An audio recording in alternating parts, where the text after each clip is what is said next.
नमस्ते। और मंथन में आप सबका बहुत बहुत स्वागत है। ये वो जगह है जहां हम आज के सबसे बड़े, सबसे कॉम्प्लिकेटेड सवालों को बिल्कुल आसान बना देते हैं। आज का हमारा टॉपिक एक ऐसा सवाल है जो दुनिया भर की राजधानियों में, फाइनेंस मिनिस्ट्रीज में और सेंट्रल बैंक्स में गूंज रहा है। सवाल ये है कि क्या करेंसीज का जो अनडिस्प्यूटेड किंग है, द यूएस डॉलर, क्या वो अपनी गद्दी खोने वाला है? और सबसे इंपॉर्टेंट, इसका हम पर, भारत पर क्या असर पड़ेगा? ये एक बहुत ही बड़ा और कॉम्प्लेक्स सवाल है और इसे समझने के लिए आज हमारे साथ एक एक्सपर्ट हैं जो इस पूरे मामले को लेयर बाय लेयर खोलेंगी। तो चलिए शुरू करते हैं। तो सबसे पहले मैं आपसे यही पूछना चाहूंगी कि आखिर ये डॉलर इतना पावरफुल बना कैसे? मतलब पूरी दुनिया के ट्रेड और फाइनेंस पर इसका इतना कंट्रोल हुआ तो हुआ कैसे? इसकी कहानी क्या है? बिल्कुल, इसकी कहानी शुरू होती है सेकेंड वर्ल्ड वॉर के ठीक बाद।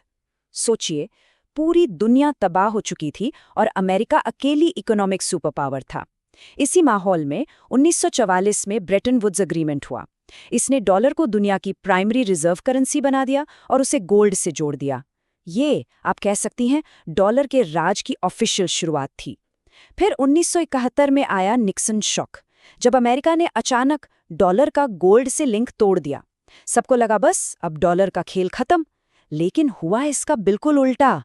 1970 में जन्म हुआ पेट्रो डॉलर सिस्टम का। मतलब तेल बेचने वाले ओपेक देशों ने फैसला किया कि वो तेल सिर्फ और सिर्फ यूएस डॉलर्स में ही बेचेंगे। अब सोचिए, दुनिया के हर देश को तेल खरीदने के लिए डॉलर चाहिए था और इस एक चीज ने डॉलर की बादशाहत को हमेशा के लिए कॉन्क्रीट कर दिया। वाओ, ये पेट्रो डॉलर सिस्टम तो एक मास्टर स्ट्रोक था। लेकिन अगर ये सिस्टम इतने सालों से इतना आराम से चल रहा है, काम कर रहा है, तो अब अचानक से देशों को इससे परेशानी क्यों होने लगी है? वो इसके ऑल्टरनेटिव्स क्यों ढूंढ रहे हैं? इसके पीछे पहली बड़ी वजह थी 2008 का ग्लोबल फाइनेंशियल क्राइसिस। ये क्राइसिस शुरू तो अमेरिका में हुआ, लेकिन इसकी आग पूरी दुनिया में फैली। तब देशों को पहली बार ये एहसास हुआ कि अपनी पूरी इकोनॉमिक किस्मत को किसी एक देश की करेंसी से बांध देना कितना कितना ज्यादा रिस्की है। उस क्राइसिस ने डॉलर पर जो एक अंधा विश्वास था ना, उसकी नींव को हिलाकर रख दिया। ओके, तो ट्रस्ट इश्यूज शुरू हो गए, लेकिन इसके अलावा भी कोई वजह है? हाँ, और दूसरी और शायद सबसे बड़ी वजह है डॉलर का हथियारीकरण, यानी इसका वेपनाइजेशन। अमेरिका को ये समझ आ गया है कि डॉलर पर दुनिया की जो डिपेंडेंसी है वही उसकी सबसे बड़ी ताकत है, और वो इस ताकत का इस्तेमाल अपनी फॉरेन पॉलिसी मनवाने के लिए करता है।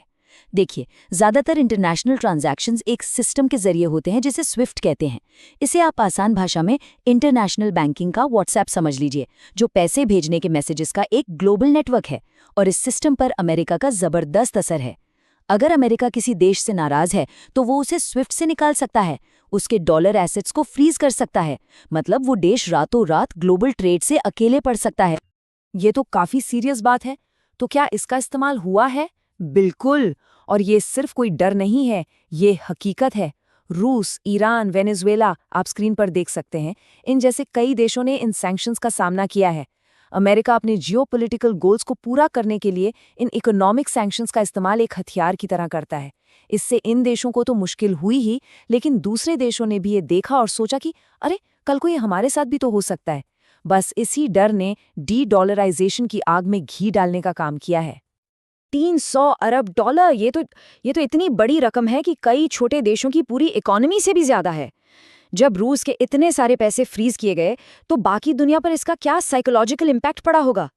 इसका असर एक शॉकवेव जैसा था। एकदम से दुनिया भर के सेंट्रल बैंक्स ने देखा कि उनके जो डॉलर रिजर्व्स हैं, जिन्हें वो सबसे सेफ एसेट मानते थे, वो असल में उतने सेफ नहीं हैं।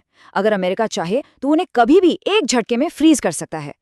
इस एक घटना ने, आप मानिए, डी डॉलराइजेशन की प्रोसेस को जैसे कई साल आगे बढ़ा दिया। देशों को साफ साफ समझ आ गया कि उन्हें अपनी इकोनॉमिक आज़ादी बचाने के लिए डॉलर पर अपनी निर्भरता कम करनी ही होगी। तो ये तो वाकई एक बहुत बड़ा रिस्क है। तो इस रिस्क को देखते हुए देश अब सिर्फ सोच ही रहे हैं, या वाकई में डॉलर को चैलेंज करने के लिए कुछ सॉलिड ऑल्टरनेटिव्स बना भी रहे हैं? नहीं, अब बात सिर्फ सोचने तक नहीं रही। ऑल्टरनेटिव्स बहुत तेजी से बन रहे हैं।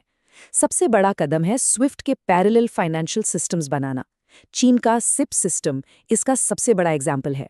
ये खास तौर पर चाइनीज युआन में इंटरनेशनल ट्रेड और इन्वेस्टमेंट को आसान बनाने के लिए डिजाइन किया गया है। और ये कोई छोटा मोटा सिस्टम नहीं है। 2023 में इसने $17 ट्रिलियन, जी हाँ ट्रिलियन, से ज़्यादा के ट्रांजैक्शंस प्रोसेस किए।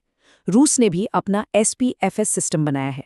ये अभी स्विफ्ट के मुकाबले छोटे हैं, लेकिन ये डॉलर डोमिनेटेड सिस्टम से बाहर निकलने की एक सॉलिड शुरुआत है। वाओ, $17 ट्रिलियन, और इसका असर हमें जमीन पर दिख भी रहा है। इस चार्ट को देखिए, ऐसा लग रहा है कि यूक्रेन वॉर शुरू होने के बाद से ग्लोबल ट्रेड फाइनेंस में चीन के युआन का शेयर डबल से भी ज्यादा हो गया है। बिल्कुल सही, एक टाइम पर तो इसने यूरो को भी पीछे छोड़कर नंबर 2 स्पॉट ले लिया था। ये साफ साफ दिखाता है कि अब दुनिया ट्रेड के लिए डॉलर के अलावा दूसरी करेंसीज का इस्तेमाल करने में ज्यादा कंफर्टेबल हो रही है। और ये बदलाव सिर्फ चीन तक सीमित नहीं है। अब देश आपस में डायरेक्ट डील्स कर रहे हैं, 1-on-1। ब्राजील और चीन अपनी अपनी करेंसीज में ट्रेड कर रहे हैं। रूस और चीन के बीच तो 50% से ज्यादा ट्रेड अब बिना डॉलर के हो रहा है। यहाँ तक कि फ्रांस जैसी यूरोपियन पावर ने भी चीन के साथ युआन में एक बड़ी LNG डील की है। और सबसे बड़ी बात, सऊदी अरब और UAE जैसे देश जिन्होंने पेट्रो डॉलर सिस्टम शुरू किया था, वो भी अब तेल के लिए दूसरी करेंसीज में पेमेंट लेने को तैयार हैं। ये छोटी छोटी नदियां मिलकर डॉलर के डोमिनेंस के समंदर को धीरे धीरे कम कर रही हैं। और इन सब के बीच ब्रिक्स का भी जिक्र आता है कि वो एक कॉमन करेंसी लाने की सोच रहे हैं। इसमें कितनी सच्चाई है? हाँ, ये एक बहुत ही एम्बिशियस आइडिया है। ब्रिक्स, जिसमें अब नए मेंबर्स भी जुड़ गए हैं, मिलकर दुनिया की लगभग 30% इकोनॉमी बन चुके हैं। वो एक नई कॉमन सेटलमेंट करेंसी बनाने पर विचार कर रहे हैं। अगर ऐसा हो जाता है तो ये डॉलर के लिए सबसे बड़ा चैलेंज होगा।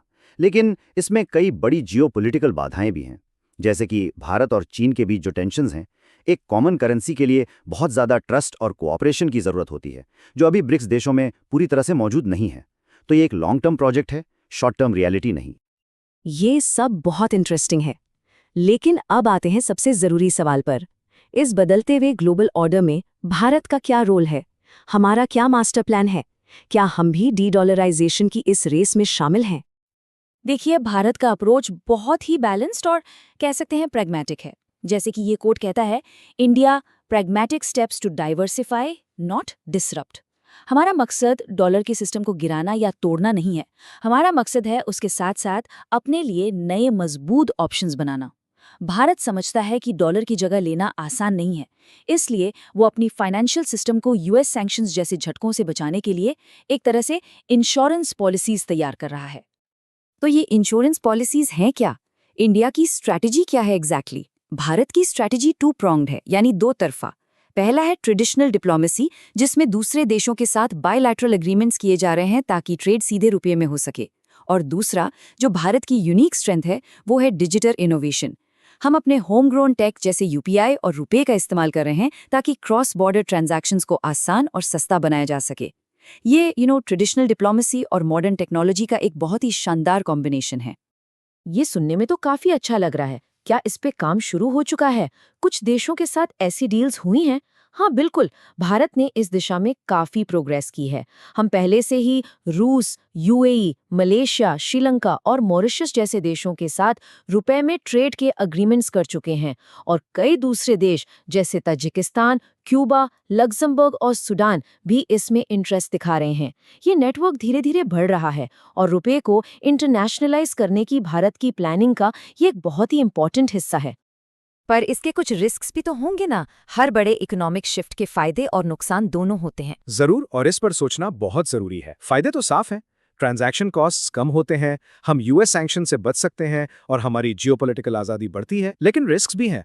हो सकता है कि कुछ फॉरेन इन्वेस्टर्स एक नॉन डॉलर सिस्टम में आने से हिचकिचाएं। हमें रुपए की वॉलेटिलिटी यानी उसके उतार चढ़ाव को मैनेज करने की चुनौती का सामना करना पड़ेगा। अगर डी-डॉलराइजेशन में चाइनीज युआन बहुत डोमिनेंट हो जाता है तो उस पर निर्भरता भी एक रिस्क है।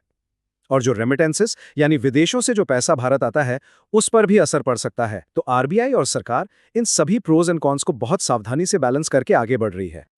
ये एक बहुत ही कॉम्प्रिहेंसिव एनालिसिस था। तो आखिर में एक फाइनल टेकअवे के तौर पर क्या कहा जा सकता है? आगे क्या होगा? ग्लोबल फाइनेंशियल सिस्टम का फ्यूचर क्या है? तो फाइनल बात यह है कि डॉलर का राज खत्म नहीं हो रहा है, लेकिन उसकी जो एब्सोल्यूट मोनार्की थी ना, वो दौर जरूर खत्म हो रहा है। हम एक मल्टीपोलर करेंसी वर्ल्ड की तरफ बढ़ रहे हैं। एक ऐसी दुनिया जहां डॉलर सबसे इंपॉर्टेंट करेंसी तो रहेगा, लेकिन उसके साथ साथ युआन यूरो और शायद फ्यूचर में रुपया भी एक इम्पॉर्टेंट रोल निभाएंगे। ये डीडॉलराइजेशन की प्रोसेस स्लो और बाउंडेड है, यानी धीमी और सीमित। ये कोई रेवोल्यूशन नहीं है, बल्कि एक एवोल्यूशन है जो अगले कई दशकों तक चलेगा। तो ये हमें एक बड़े सवाल पर लाकर छोड़ता है। जरा सोचिए, एक ऐसी दुनिया के बारे में जहां कोई एक सुपर करेंसी ना हो, बल्कि कई पावरफुल करेंसीज हों। क्या ऐसी दुनिया ज्यादा स्टेबल होगी क्योंकि पावर बैलेंस हो जाएगी, या फिर ये और भी ज्यादा अनप्रेडिक्टेबल और केओटिक होगी क्योंकि नियम तय करने वाला कोई एक नहीं होगा? इस पर जरूर सोचना चाहिए। ये हमारी जनरेशन के सबसे बड़े इकोनॉमिक सवालों में से एक है। तो अगर आपको ये विश्लेषण इन्फॉर्मेटिव लगा तो प्लीज़ इसे लाइक और शेयर ज़रूर करें, और हमारे चैनल मंथन को सब्सक्राइब करना ना भूलें। ये आपके लिए फ्री है, लेकिन हमें ऐसे ही और इन्फॉर्मेटिव कंटेंट बनाने के लिए बहुत एनकरेज करता है। इस वीडियो को हाइप करना भी ना भूलें। थैंक यू, और हम आपसे मिलेंगे अपनी अगली वीडियो में।